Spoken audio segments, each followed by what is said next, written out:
Very warm welcome, everybody, to our drivers' press conference ahead of the FIA Formula One Mexico City Grand Prix. Two groups coming your way, as ever, and Group 1 with us now. Left of screen, we have Yuki Tsunoda. In the middle, we have Oscar Piastri. And right of screen, we have Liam Lawson. Very warm welcome to you all. Can we start with our World Championship leader, please? Oscar, good to see you. Now, you're leading, but it is getting closer. The three of you now within 40 points. Just how is the looming presence of Lando and Max changing your approach? It's not, to be honest. I think, obviously the gap has shrunk a little bit in the last few races, but for me, the focus has always been on just trying to go as fast as I can and get the most out of every weekend, which in some of the weekends we have, in some of them we definitely haven't. So that's really all I'm focused on, and I think if I do a good enough job of getting on top of that every weekend, then it doesn't really matter what the picture looks like. Hunter or hunted? What do you prefer? I mean, both have their positives and negatives. I think obviously it's everyone likes a good underdog story, or trying to come back is sometimes a bit easier, but I'd rather have the championship lead than be in any other spot. So I've always kind of said I enjoy that because it normally means you're doing something right, and I think through the course of the season we have done a lot of things right, and there's some things that we can still do even better. Scoring points in every race is obviously crucial. So no more sprints like in Austin. Have you reviewed what happened on the Saturday in Austin, and are there any repercussions for either you or Lando this weekend? We've gone through it again. We go through every weekend, regardless of what's happened, and I think there is a degree of responsibility from my side in the sprint, and we're starting this weekend with a clean slate for both of us. So. Just going out and racing and see who can come out on top. So no repercussions for either of you. In terms of performance, do you think it's going to be very close between you and Red Bull, or do you think McLaren does have the legs of Red Bull at this high altitude? Difficult to know. I mean, I think the kind of form card and where we think we will be strong, and where others think, where we thought others would be strong, is not always lined up perfectly, which has often been the case in this generation of cars. But I think clearly over the last few race weekends, Red Bull and Max have certainly found consistency. I think more than anything, there was flashes of that kind of performance earlier in the season, but I think the last few weekends it's been very consistent. So I'm sure that they're going to be a threat again this weekend, and we'll try our best to get the most out of our car and see where we end up. Thanks for that, Oscar. I'm sure there'll be more questions for you in a minute. Now, Liam, why don't we come to you now? Frustrating one for you in Austin, so close to the points in both races. Just what positives do you take from Austin? I think we had quite a fast quali car. I think we struggled a little bit in the race, but it's just close. It's been close all year. It feels like it's getting even closer now. Just important to extract everything, try and put everything together on each weekend, and I think we just didn't quite do that in Austin, and that's probably why we came very, very close but missed out on points in both races. But I don't think we need to drastically change. I think the car's been quick, so we just need to basically do our procedure and learn from the one or two things we probably made mistakes on in Austin and try and not do them here. What about the altitude here in Mexico? Do you think that will play to your advantage? I have no idea, honestly. I think last year we thought that, and I think we had quite a competitive car last year. But it's just hard. Like Oscar said, I think quite often we think going on past years and on experience that there's certain tracks we go to that might suit us. To be honest, we felt very good about Austin, and it was a tougher weekend for us. So to be honest, I think that's out the window, and we just come here with the strongest package that we think we have, and then we'll try and go from there.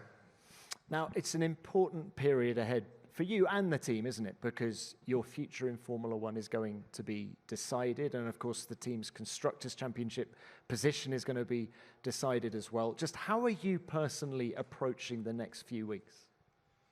I mean, for sure, obviously, we know in the back of our minds that it is an important part of the year, but to be honest, it's not really any different to the start, or at least the approach doesn't really change. Obviously, every weekend I'm going into it trying to do the best job I can, and I'll do the same thing this weekend. We've done all the preparations, and it's actually a track that I quite enjoy driving. So I think, yeah, in terms of the approach, nothing really changes, and then we'll see. Do you believe you've done enough to stay at Racing Bulls next year? I think hindsight's amazing. You know, you always look back on stuff that you've done, and you always learn from things. You know, we're not perfect. I'm definitely not perfect, and for sure there's things over a season that I'll look back on and learn from mainly. But I think that's the main thing. As long as looking back on those mistakes or things that I learn from them and try and not do them again, that's the most important thing. So I think from that side, yes, I feel like I've done everything that I can, and I'll continue doing that.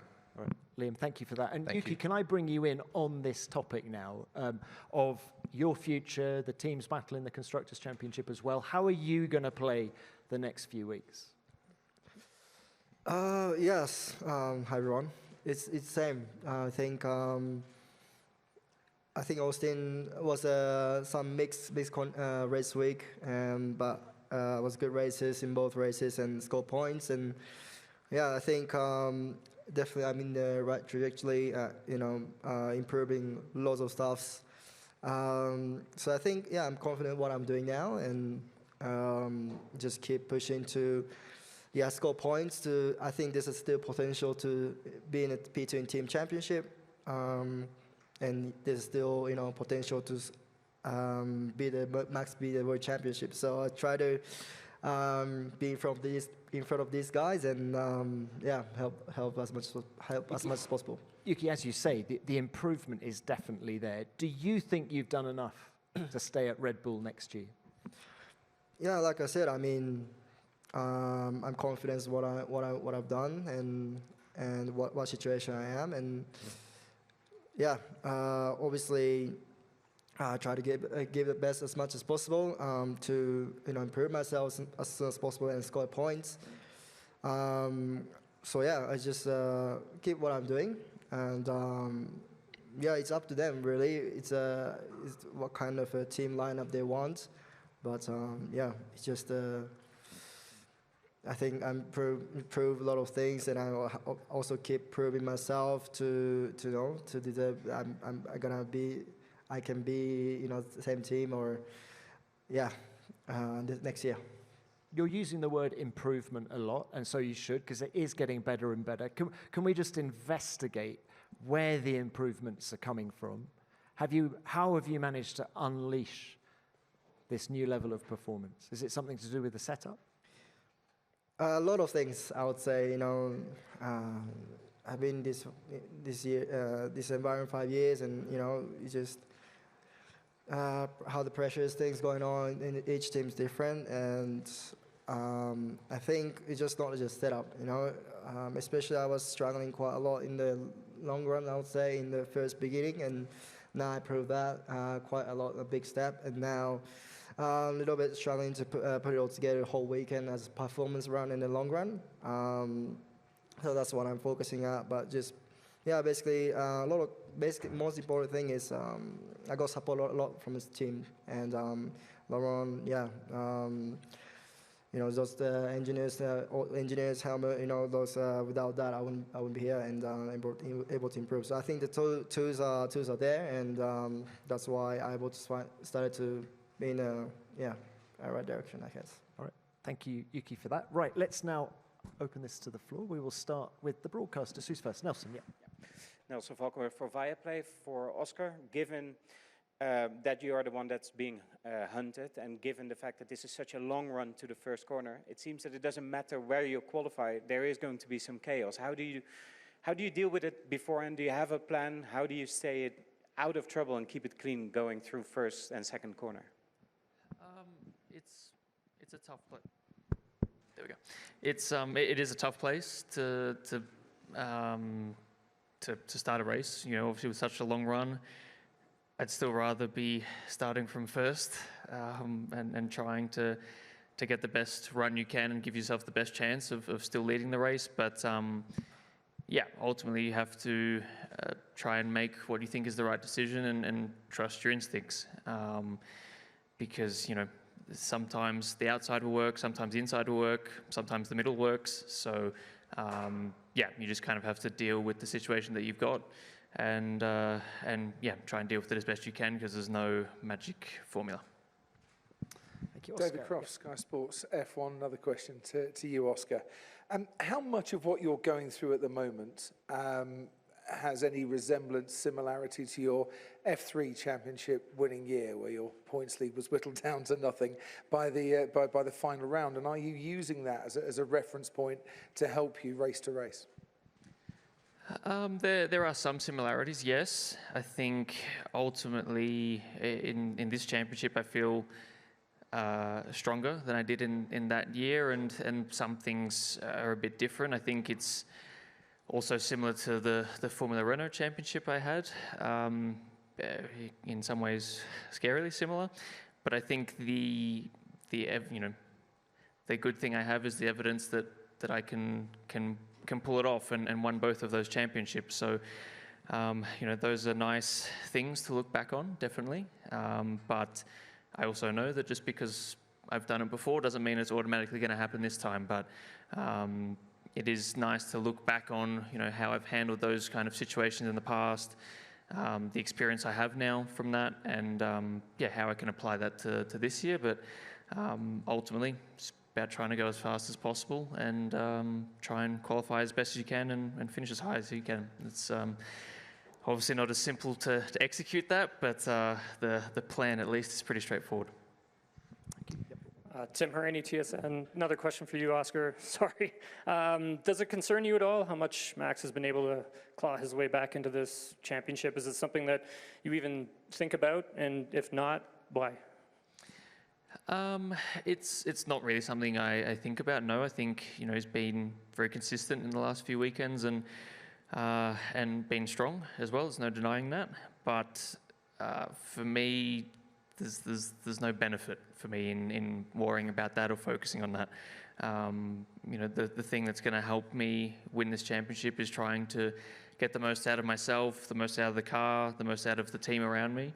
And worrying about anyone else on the grid is not focusing on that. So, you know, he's there, he's in the fight, but ultimately that doesn't change how I'm going to approach my racing.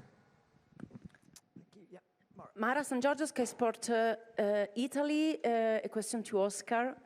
Oscar, 5 different tracks from here to the end. Which ones are in your favor and which ones are pro-Max in your opinion?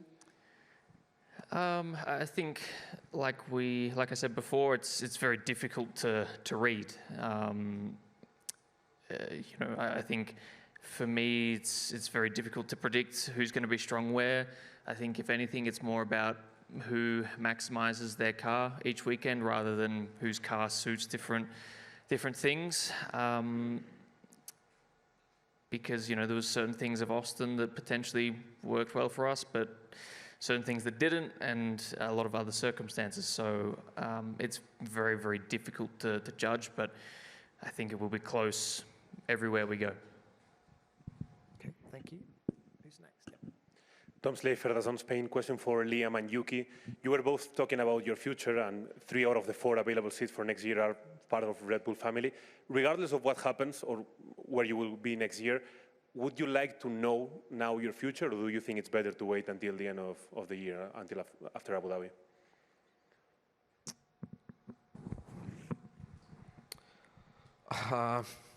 I have no idea, to be honest. I haven't thought about that specifically. So I feel like if it was something that was clear and the decision was made, I feel like we probably would know, to be honest, and maybe that would be better. But at the same time, I think the main thing is it just doesn't really change how we approach each weekend. So at the moment, as we're obviously still waiting on everything that's going to happen, I think our approaches will just stay the same and trying to extract everything out of each weekend.